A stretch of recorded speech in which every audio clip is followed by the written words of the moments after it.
অবশেষে বাড়ি খুঁজে পেলাম অনেক খোঁজার পরে। এটাই হচ্ছে বিয়ের বাড়ি। দেখো মিষ্টির প্যাকেট করতে বসে গেছি, আমিও আছি। ফুলসজ্জার খাটটা খুবই সুন্দর সাজিয়েছে। লাইফে ফার্স্ট টাইম সরজিৎদা কাউকে প্রপোজ করছে, তা আবার এইভাবে। হ্যালো ফ্রেন্ড, আমি অঙ্কুশ চলে এসেছি তোমাদের সাথে আরও একটা ব্লগ শেয়ার করতে। আজকে হচ্ছে আমার ফ্রেন্ড সরজিৎদা, মানে ফ্রেন্ড বলতে পারো, দাদা বলতে পারো, ওর সরজিৎদা। তো ওর বিয়ে, এটা হচ্ছে আমি গিফট দিচ্ছি ওকে, ও জানেও না।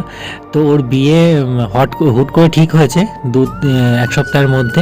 তো আমাকে বিয়ের দিনই ফোন করেছিল, তো আমি কোনোরকমভাবে প্রস্তুত না হয়েই চলে এসেছি হুট করে। তো আমার সাথে কলেজে পড়তো দাদা, আমি যখন ডিএড করতাম সেখানে পড়তো, আমাকে অনেক হেল্পও করেছে দাদা। তো অনেক দিন আগে গেছিলাম বাড়িটা, তো খুঁজে পাচ্ছিলাম না। টোটো ভাড়া নিয়েছে প্রায় 100 টাকা, দাইহাটে নেমেছিলাম, দাইহাট থেকে 100 টাকা টোটো ভাড়া নিয়েছে। তো টোটো করে আমি গেলাম, বাড়িটা খুঁজে বার করলাম এবং বাড়ির ভেতরে ঢুকলাম। এই দেখো, এটা হচ্ছে বাড়ি এবং এই আসবাবপত্রগুলো সব সহিদাকে বিয়েতে মেয়ের বাড়ি থেকে দিয়েছে। এবং এটা হচ্ছে সহিদার ডাইনিং প্যাসেজ এবং এই সোফা এবং ফ্রিজগুলো সব দিয়েছে শুনলাম। এবং যা আসবাবপত্র দেখলাম সবই আমার বিয়েতে যা দিয়েছে সেই রকমই, একই রকমের জিনিস। শুধু খাটটা এসে পৌঁছায়নি, ছোট্ট খাট ছিল, সাজানো যাচ্ছিল না ঠিকঠাক করে। প্রায় 8-9 বছর পর এই জায়গাটায় গেলাম, তো আমার তো খুবই ভালো লেগেছে, কারণ আমার পুরোনো জায়গায় যেতে খুব ভালো লাগে। অনেক বছর আগে গেছিলাম, তখন তো সহিদাদের এই নতুন বাড়ি হয়নি, আমি পুরোনো বাড়িতে গেছিলাম। এটা নতুন করে করেছে বাড়িটা, তো বেশ সুন্দরই করেছে। তো আমি গিয়ে কী করবো ভাবছিলাম, তারপর দেখছিলাম যে মিষ্টির প্যাকেট করছিল যারা জল খাবার আসবে কোনো যাত্রীতে। তো আমি ওই কাজে লেগে গেলাম। তো প্যাকেটগুলো, বাক্সগুলো প্যাক করার পরে খাট সাজাতে এসেছিলো, তো আমিও খাট সাজানো ওখানে চলে গেলাম এবং খাট সাজানো দেখছিলাম।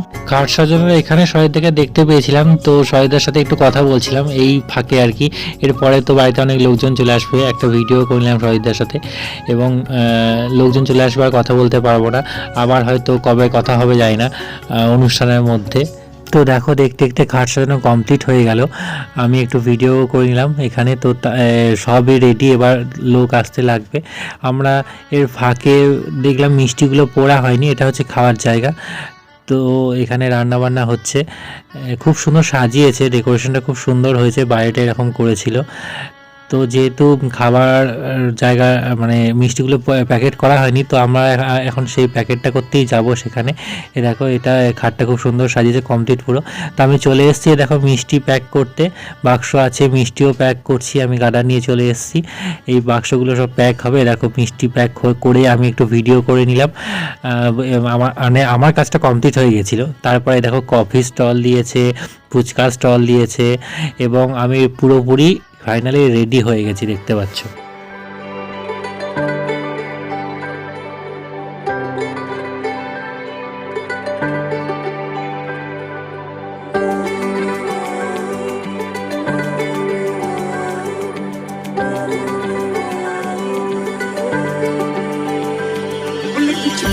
जाओ जी मन दीद कराओ जी क्यों तरसावे मन सकल दिखाओ जी हरी शरारत सब जानू मैं तो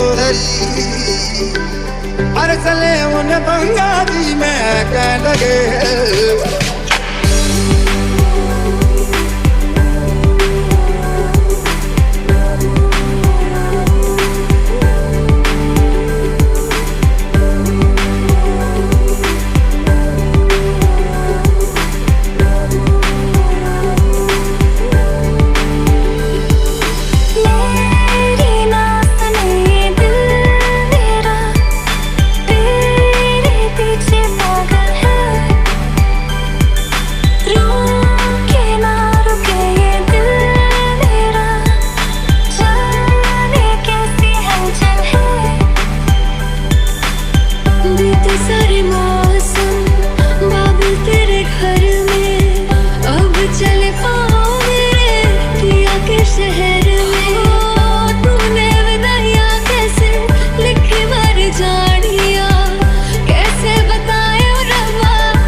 রিসেপশনে কিছুটা ভিডিও তোমরা দেখলে, সবার সাথে ছবি টবি তোলা হচ্ছিল এবং বৌদিকে খুব সুন্দর সাজিয়েছে যে সাজিয়েছে।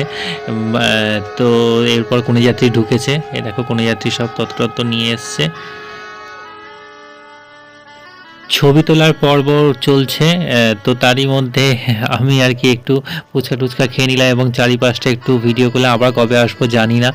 আমার মানে আমি এসে আমার প্রচণ্ড ভালো লেগেছে, কারণ অনেক বছর পর গেছি এবং এই সরজিৎদার বিয়ে মানে আমি যখন ওদের বাড়িতে ফার্স্ট গেছিলাম, যখন আমরা কলেজে পড়তাম তখন থেকে ঠিক হচ্ছে, মানে দেখাশোনা চলছিল। তো যাই হোক ফাইনালি হয়ে গেল এতদিনে। তো দুজনকে খুব সুন্দর লাগছে এবং খুব সুন্দর মানিয়েছে।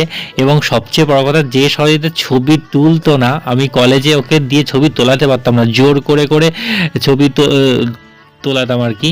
কিছুদিন ক্যামেরার সামনে আসছে সেই সরজিৎটা কি সুন্দর সুন্দর পোজে ছবি তুললো, এটাই আমার দেখে খুব ভালো লাগলো। তো যাই হোক তারপরে খাওয়া দাওয়ার এখানে চলে এসলাম। মটন ছিল এবং আরও অনেক আইটেম ছিল। আমি খেতে বসেছিলাম এবং আমাদের পিছনেই সরজিৎদারা খেতে বসেছিল।